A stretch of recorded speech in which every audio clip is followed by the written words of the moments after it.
Welcome to 959, We're your hosts, Azaan Sait and Soorya Ramanj. and we're here to help our listeners derive maximum value in less than 10 minutes. This week we have the Hoovoo team with us. Welcome, guys. Hi, I'm Yashoda. I'm the CEO of Hoovoo. Hi, I'm Ria Kalaturi. I'm the CTO. Thank you for having us, Soorya. Thank you for being on the show. I'm missing my co-host Azaan. We're missing him too. But luckily he was with us in the factory, and listeners, you'll get to see that footage later. So, guys, tell us about Hoovoo and how this all started. So it started about 2 years back. And honestly, when we were starting, we were looking at everything in the flower space, right? Both of us want to do something in the retail flower space and, doing research on that. But why particularly the flower space? Sorry. So we actually come from a flower background. So our parents started a rose farm the year I was born. Wow. So we literally grew up on rose farms our entire life, lived in Ethiopia and Kenya and Bangalore, and was involved in that. Both of us worked in our family business as well. And that's when we were like, okay, why don't we do something else within the flower space? And Nice. then the idea of Hoovoo came. Actually, we got inspired by our mom. Seeing her do her daily puja is when we got this idea. Okay, nice. So guys, before we get into it, you guys have shared a few facts with me, which I want to share with our listeners. So, Hoovoo packaging keeps flowers that die in 2 to 3 days fresh for up to 15 days. Wow, that's amazing. Your team is 90% women. You have only 4% wastage when compared to the industry average of 40%. Y'all are sisters. You build all your tech in-house thanks to Ria. And you guys launched on Valentine's Day 2019. Ria knows 17 coding languages. Amazing. You guys designed the first ever packaging machine for fresh flowers in the world. Wow. And nobody else in the world has thought of creating a packaging machine for flowers. Not that we know of, no. Wow. And Yashoda is a Bhagavad Gita teacher, listeners. So if you're feeling spiritual and you want to start classes, definitely hit her up after this episode. And they've grown up on flower farms in India, Ethiopia, and Kenya. Wow, that's a really interesting background, to say the least. So how does it feel working together with your sister? I can take this one. I think, from when we grew up, if you asked us, like, if we're going to work together, we would have said, hell no. Just because we're so different as people, like, we never saw it happening. But the older we got, the more we saw it as a huge plus because we handle completely different aspects of the business. And at the same time, we have this deep foundation of trust Yeah. because we've seen each other for so long. And because we approach things in such different ways, it also gives us like this 360-degree view, I think, or as close to that as you can get. So it's been great. I enjoyed a lot. Yeah, it's a great support system, right? Like it's always nice to have a co-founder that you can rely on. And here it's your sister, Yeah. you've had each other all along through life. So it's great. Got it. So basically, it's the A team, and you guys feel like you gel well together because you're not stepping on each other's toes, because you both have different backgrounds and are handling different parts of the business. Yeah, and actually, one thing that I can say is that before we started, we had a really frank conversation about all of the times that we worked together in the past, Yeah. like just as sisters, and what worked and what didn't work, and also the framework we wanted to have Okay. to conflict resolution. So you have a conflict resolution framework just in case things go bad. Exactly. So, anytime we disagree on something, we're like, well, let's run an experiment and see which one of us is closer to the truth. And what does it cost us to get to the right answer, right? Wow. That's how we think about it. And it's been really helpful, That's I think. amazing. A scientific approach. Yeah. Yeah, we're all about the experimentation at Hoovoo. So it works out great every time we have a disagreement too. I can see it. I've been looking at Ria's stories, and I know that you guys have been experimenting a lot on new products. So I wanted to ask you guys, why puja subscription flowers in particular? And I also know that like you guys were trying a lot of other things in the start. So why did you choose to pivot to only one particular thing? So the hypothesis when we started was that puja flowers was a very interesting market, but of course we wanted to test it out, right? So that's why we were doing everything. We would do events. Literally, Ria and I would like spend all night in a random place setting up for someone's event and like home decor subscriptions, all of those. But as we did it for about 6 to 8 months, what really became obvious was that the puja flower space was very scalable. And it was interesting for us too because nothing was really done there, right? When it comes to bouquet flowers, you hear about a lot of brands, you hear about companies doing things in the gifting space. But this is such an everyday need. Even if you don't personally use puja flowers, we see these flowers everywhere. But there is no real like consumer brand around it or no standardization of quality. That was really exciting for us, right? Getting into a space that was an everyday use case, never disrupted, and could be scaled, right? That scalability was important to us, and we were able to do that within this space. Wow. So have you stopped all the other stuff and you're only concentrating, or do you still do, say, like wedding event flowers or any of that other stuff, or home subscription, but for, not for puja? No, we stopped. So we deal with the flowers, the traditional flowers. The most common use case is puja. So of course, if people want to buy it for other use cases, it's available. But we don't do any of the flowers that are not used for puja, like the long-stemmed flowers is what they're usually called. It was a hard stop, but we had to do that pivot. And I think we learned a lot from taking that decision too, right? Especially when you're in that moment and you're like, this is going to help me grow, so I have to stop this. Like being on the same page, communicating that to our team in the right way and being like, even if things don't work out, like we have to take this decision now. That was a huge learning for us as founders. So I know like a lot of this learning came from your Techstars incubation. So tell us a little bit about Techstars. What did you learn there, and what have you learned which you applied to your business? So Techstars was this amazing opportunity. It kind of came like completely out of the blue. We applied to it on a whim, and actually, so we went to a workshop on our pitch deck, like a Stanford Angels workshop. We made our pitch deck for it, whatever. The next day, we get this random call saying, "Can you come down and pitch to Techstars?" Wow. Like right now. Can you come in half an hour? Wow. So then we drive down. Luckily, we have this pitch deck ready, and we do the pitch. And in the room, Ray, who was the MD at the time, says, "I'm really happy to have you guys on board if you're happy to be on board." So I think it was an amazing journey that we went through. They have this huge emphasis on mentorship and giving back to the community. And we took a lot away from that, right? Because we were so into the operations, and we were an operationally heavy business that time because we were doing all the last mile logistics. So we would be up at like 4 a.m., 5 a.m. One driver got into a bike accident, or one driver left it at A1 instead of B1, all of that stuff.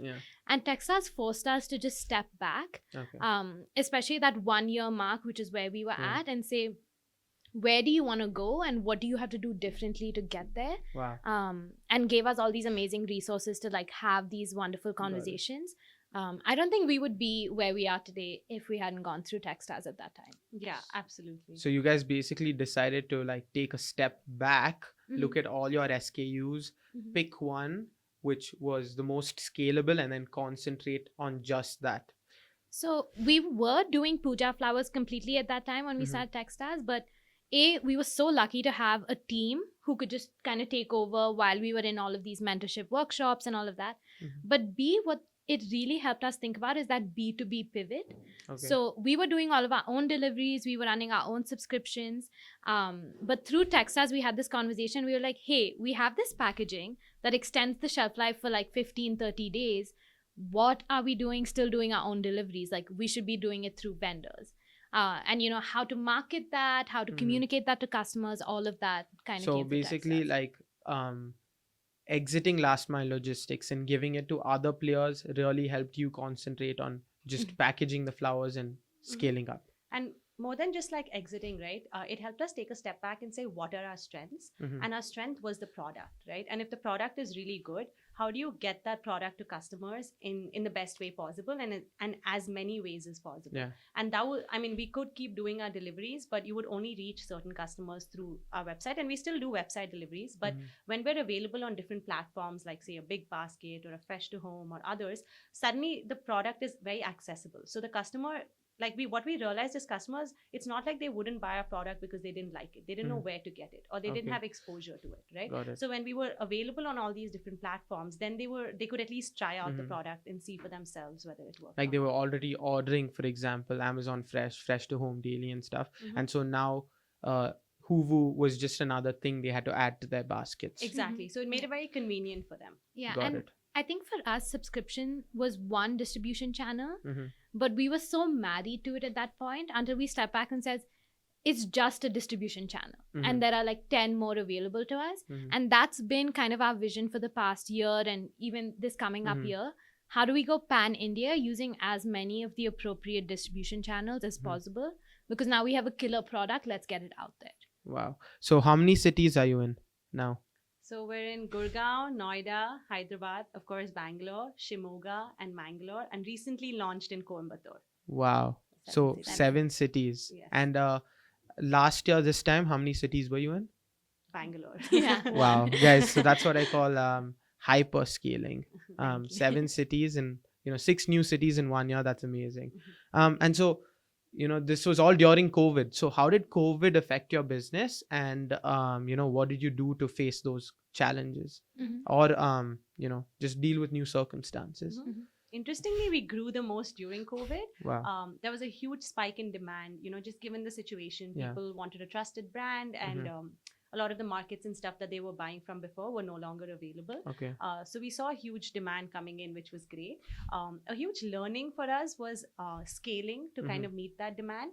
Because, of course, during COVID, expanding your team is harder, expanding your supply chain is harder. So that's where a lot of our effort went in, right? And we were constantly catching up to the demand, which was a great problem to have, but it allowed us to learn a lot more in terms of how do we want to scale, which is where the idea of the machine came in. Because Got we're it. like, if we're constantly catching up to demand, there's something that needs to be done here. Yeah. We have to increase our capacity in a way that is, again, scalable for a longer period of time, right? So we took that step back. I remember the festival season last year was crazy, like July, August, September, October. And once that was done, we're like, okay, time for us to take a step back, focus on what went well, and how do we apply it so we're ready for the next So year. innovation internally rather than externally. Absolutely, yeah. We're a big proponent of doing everything in-house, because even if that experiment doesn't work, you learn a lot through it, and then Definitely, yeah. and that learning never goes away. You're like constantly building for that. If not, like then you'd use that learning in some other experiment or something Absolutely, like that. yeah. And like even if you're like then going outside and like taking someone's help to do it, you know exactly what you want and you know where you fell short, so it's easier to like work with a partner. Got it. We were just telling someone this recently, that if you call everything an experiment, you never have to say you failed. You can just say, I'm going to trial too. Oh, And I nice. think that's what we do with everything, like business model, tech, like marketing, Nice. whatever. It's all experiments. It's all Yeah. experiments. This podcast is an experiment in your marketing. Like literally someone told me this actually during the Techstars program. One of the mentors, he said a startup is just an experiment to building a long lasting business. Wow. And that was a great way to think about it. It takes the pressure off, it makes it more exciting, Yeah. and you're more flexible, right? You're adaptable to however things come along. Nice. And so at the end of the day, yes, you guys are a startup, but you're also a social enterprise. And I know you're helping empower women workers and flower ladies. So can you tell us a little bit about that, and like how are you helping them? And for example, during COVID, like when these ladies couldn't go and deliver, what were they doing, and how are the ladies themselves coping with less work? Yeah. Okay. I can start and then Ria can take over. I mean, we are in a predominantly women-dominated industry, which is super That's exciting for amazing. us. Yeah.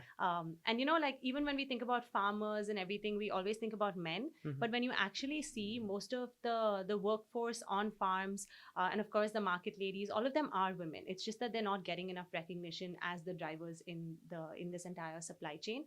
So it was exciting for us to be in this space, and honestly, it was a huge strength. Like we wanted to work with this women-dominated team and all of that, right? The biggest focus from our end has always been whoever we take in, how do we help them upskill, and how do we constantly adapt, right? So that upskilling has always been a huge part. Like some of the ladies that joined us, one of them was telling us that before she worked for us, she had never taken a bus before. She had never worked anywhere. She had done like some garlanding from her house, and that's it. So when she told her family she was going to get a job, they were like, how are you going to take the bus to work? That was the biggest problem for Wow. them, because they're like, you're not going to know how to make it. Yeah. Now she's one of our like top sales ladies, and she goes to all the different markets in Bangalore and sells to the ladies in those markets. Wow. By product. herself. Yeah, by Yeah. herself. And she's like a very bold and like strong person, and you got to be aggressive when you're a salesperson, right? And she Yeah. does all that. And she's like, 2 years back my family was like, can you take a bus to work, right? Yeah. So Yeah. it's great to hear such stories. We can talk about our ladies forever, but I'll tell one more story. So we recently started selling in the local markets, and a part of that is using the app, sharing locations and all, because we want to make it scalable, right? So it has to be tech enabled. And so our ladies who were training to kind of go do these sales were like, how do we do this? I don't know how to use WhatsApp, blah, blah, blah. So we were like, just go, you have to do it, you'll figure it out. Recently, we were celebrating someone's birthday in the office. I turn around and this meek lady, like Manju, who's the soft-spoken one in our office, who was like, I don't know how to use a phone, all of that stuff. She's like videotaping everything, taking photos, like asking people to pose. And we were like, what is this transformation? She's so comfortable with the phone now. Yeah. And I think that's been so exciting for us as founders, seeing our team grow and take up these new challenges, because we can speak, whatever we want, but they're the ones actually going out there and doing it. And their belief in us, like when we bully them and we're like, just go try it, they actually go and try it. Yeah. Right? So they're really our backbone. So and our you're all strength. about empowering your women in your company by upskilling them and pushing them out of their comfort zone to try new things. And your eventual goal is to help all flower ladies around India by helping them sell a branded product. Am I correct? Absolutely. Yeah. Like, when we started, I think I was telling you this before, Soorya, but like when we started, everyone would be like, are you in competition with the local flower lady? And the answer was yes and no. Yes, for the very short period when we were setting up the brand. But the longer term like plan was always, this is a huge distribution network that's available, and they're selling flowers, we're selling flowers. We just want to sell a better product to the end customer, right? And if we can do that through these ladies, that's great. I mean, for them and us, right? It's not that we're losing out here. It's a great, opportunity that's available and hasn't been tapped into. So why not, right? If we can provide them a better product, we can provide them that support. We're helping them grow their business and in turn also growing ours, which was so exciting for us. So now, like, post the lockdown and everything, when we started selling to these ladies, I think that was like such an exciting turn for us, because this is something that we've been waiting to build up to for the last 2 years. Yeah. Actually, one of our mentors told us, there's so many people going after the kirana shop or going after the delivery boy, but who's going after that basket that the street vendor is selling? And when we're tapping into these flower ladies, that's the basket we're going after. And that's huge real estate, right? Like in Indian distribution channels, that's one of the biggest one. So whether it's flowers or other fresh produce or other puja products, I think, the sky's the limit when it comes to these ladies and what they can do. Wow. Thank you so much, guys. I've learned a lot from the Hoovoo team. And thank you again for coming on our show. I heard, Ria, you have a little something for me. Yes. I do. I'll let you give it to Soorya. So these are our holy colors, which we so made much. out of fresh flowers. And So these guys, fresh holy colors. Yeah. And this is their subscription flowers, which you can order too. In the link below, you'll see all the places that you can order Hoovoo Fresh. So thank you so much for joining us today, listeners. And thank you so much for joining us on 959. Thank you so much, Soorya. Thank you for having us.